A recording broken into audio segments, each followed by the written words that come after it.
Media మిత్రులందరికీ నమస్తే. మనకి 10వ తారీఖు రోజు మోడీ గారు తెలంగాణను సందర్శించడానికైనా చెప్పాలి. ఎందుకంటే అది తప్ప వేరే ఏం చేయలేడు. రిబ్బన్లు కటింగ్లు, ఏ ఫోటోషూట్ లాగా వచ్చి పోతూ ఉంటాడు. ఈ రోజున దేనికి వస్తున్నాడయ్యా ఇక్కడికంటే ఒక ప్రైవేట్ హాస్పిటల్ కడితే దాన్ని ఇనాగ్రేషన్ చేయడానికి వస్తున్నాడు.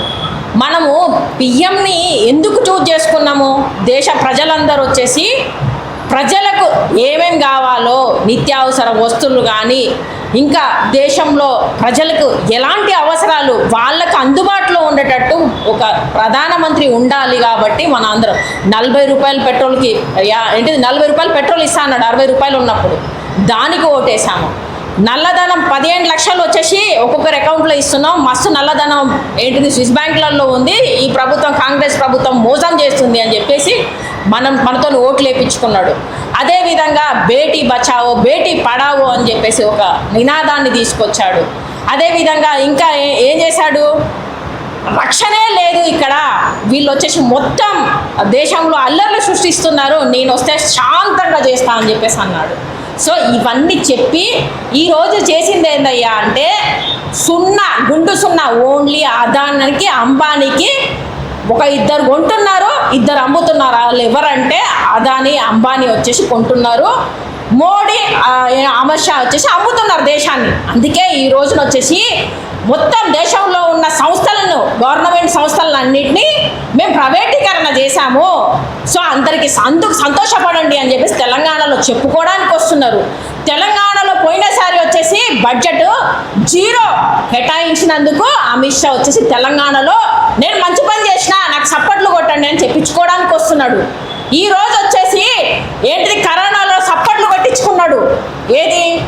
ఏంటిది కరోనా గో అన్నట్టుగా ఏదో కొట్టించింది కదా. సో ఆ విధంగా ఈరోజు వచ్చేసి మనకి ఏంటిది నిత్యావసర ధరలు తర్వాత పెంచినందుకు ప్రజలందరూ మంచి సంతోషంలో ఉన్నారు. పెంచినందుకు ఆకలి బాధలు లేకుంటున్నారు కాబట్టి దానికోసం తెలంగాణ వస్తున్నారు. అదేవిధంగా ఇంకొకటి ఏంటిది మొన్నటికి మొన్న మనకి గ్యాస్ రేట్లను అత్యధికంగా పెంచి పెట్రోల్ ధరలు కానీ ఈ విధంగా అన్ని రకాలుగా పెంచి దానికోసం మీరు సంతోషంగా ఉన్నారా అని తెలుసుకోవడానికి వస్తున్నారు. ఇంకొకటి ఏంటిది పోయినసారి వచ్చేసి డైరెక్ట్గా V6 న్యూస్ వాళ్ళే అడిగారు, మీకు వచ్చేసి ఏ ముఖం పెట్టుకొని వస్తున్నారని చెప్పేసి అమిత్ షాని అడిగాడు. వరదల్లో GHMC ఎలక్షన్లో ప్రచారానికి వచ్చినప్పుడు వరదలు వచ్చినప్పుడు కనీసం కేంద్రం నుంచి ఏ సాయం అందలేదు, ఇక్కడ పరిస్థితులు బాగాలేవు, కనీసం పట్టించుకోవట్లేదు, ఈరోజు ఏ ముఖం పెట్టుకొని వస్తున్నాం అని చెప్పేసి నేరుగా ప్రశ్న అడిగినప్పుడు ఏం సమాధానం చెప్పలేక తర్వాత వచ్చేసి కొన్ని వార్తలలో వచ్చేసి తను ఏదో సమాధానం చెప్పినట్టుగా వచ్చింది. మొన్నటికి మొన్న వచ్చేసి తేజస్వి సూర్య అదే పార్లమెంట్లో వచ్చేసి తెలంగాణ ఉద్యమకారుల గురించి తెలంగాణ ఏంటిది పాకిస్తాన్తో పోల్చినందుకు వచ్చేసి మీరు బాగున్నారా, తెలంగాణ వాళ్ళందరూ బాగున్నారా, మేము ఆ విధంగా పోల్చినప్పుడు మేమే సపోర్ట్ చేయకుండా కూర్చున్నాం కదా, అందుకని చెప్పేసి మాకు క్లాప్స్ కొట్టండి, మమ్మల్ని మెచ్చుకోండి అని చెప్పి చెప్పాలి. సిగ్గుండాలా కొంచెమన్నా? కనీసం ఒక్కటి కూడా చేయకుండా మొన్నటికి మొన్న వచ్చేసి ఏంటిది ఎలక్షన్లో పశ్చిమ బెంగాల్లో ఎలక్షన్లో చూసుకుంటే ఒక సరైన పేరుతో 90 లక్షల ఓట్లను తీసేసి ఈరోజు గెలిచిన తర్వాత గెలిచినా అని చెప్పి చెప్తున్నా. అది కూడా ఏంటిది మొత్తం మోసంతోని దొంగ ఓట్లతోనే గెలిచింది తప్ప నిజంగా గెలవలేదు. అక్కడ ఏ విధంగా వచ్చేసి ఈ రోజున వచ్చేసి ఎన్ని అల్లర్లు సృష్టించి ఉన్నారు, ఏ విధంగా అంటే చంపేసుకుంటున్నారు కూడా. సో ఆ విధంగా అల్లర్లు జరుగుతున్నాయి. నిన్న చూసుకుంటే ఒక బండి సంజయ్ గారిని వాళ్ళు కార్తిక్ రెడ్డి ఏదో అన్నారని చెప్పేసి అసలుకి మనం ఈ రోజున మన రాష్ట్రానికి నిధులు ఎంత వస్తున్నాయి, అసలు మోడీ ప్రభుత్వం వచ్చేసి ఏం చెప్పింది, ఏం చేస్తుంది, దాని గురించి ఆలోచించట్లేదు. భక్తులుగా మారుతున్నాం. నేను చెప్తున్నా హిందుత్వం అని చెప్పేసి అంటున్నారు కదా, మన ప్రజలందరినీ ఒక్కటే అడుగుతున్నా, మనకి బుద్ధి ఉంటే ఈ విషయం ఆలోచించాలి.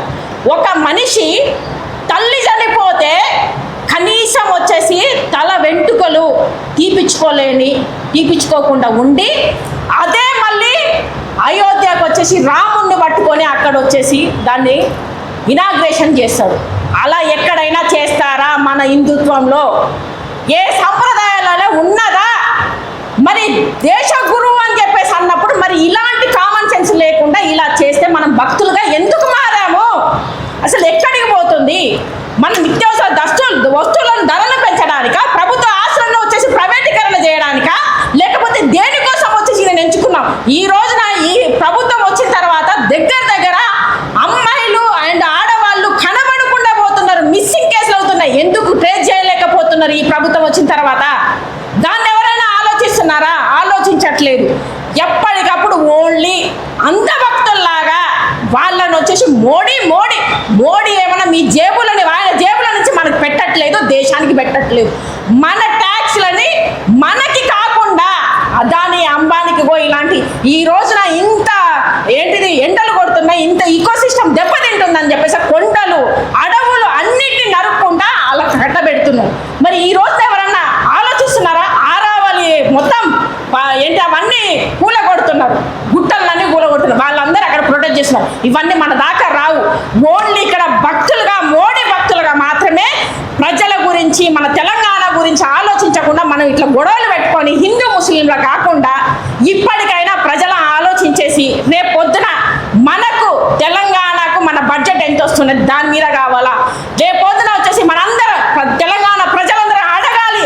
మనం అడగడం మానేసిన కాబట్టి ఈ ప్రభుత్వాలు ఇలా చేస్తున్నాయి కాబట్టి తెలంగాణలో వచ్చేసి ఇంతగానం మన కనీసం ఇక్కడి నుంచి అయినా కానీ గ్యాస్ పెరిగినందుకు ఆయనకు వచ్చేసి గో బ్యాక్ అని చెప్తాం, నిరసన తెలియజేద్దాం. ప్రజలందరూ బయటికి రావాలా? ఎందుకంటే ఇందులో ఆడవాళ్ళు కూడా ముఖ్యంగా మహిళలకు భద్రత లేకుండా పోయింది. మీరు కూడా ఎందుకంటే ఒక ఇల్లు నడిపిస్తున్నారు కాబట్టి దయచేసి మీ అందరికీ తెలుసు ఈరోజు నిత్యావసర వస్తువులు ఎలా పెరిగిపోయాయి, ఏ విధంగా వచ్చేసి ప్రాబ్లం జరుగుతుంది. సో ఈ మన తెలంగాణ తెచ్చుకున్నాక అమరవీరుల గురించి తేజస్వి సూర్య ఆ మాటలు మాట్లాడినప్పుడు ఈ బీజేపీ ప్రభుత్వం ఏం మాట్లాడకుండా ఉన్నప్పుడు దాని గురించి కూడా మనందరం అడగాల్సిన బాధ్యత మనకున్నది. కాబట్టి ఖచ్చితంగా ఈ నిరసనకు మోడీ వచ్చేసి పనికి రాకుండా నువ్వు ఇక్కడికి వస్తున్న తప్ప పనికొచ్చే విధంగా రావట్లేదు అనేటట్టుగా ఆయనకు తెలియజేసేలాగా మనం పోరాడాలని చెప్పేసి నేను పిలుపునిస్తున్నాను. Thank you.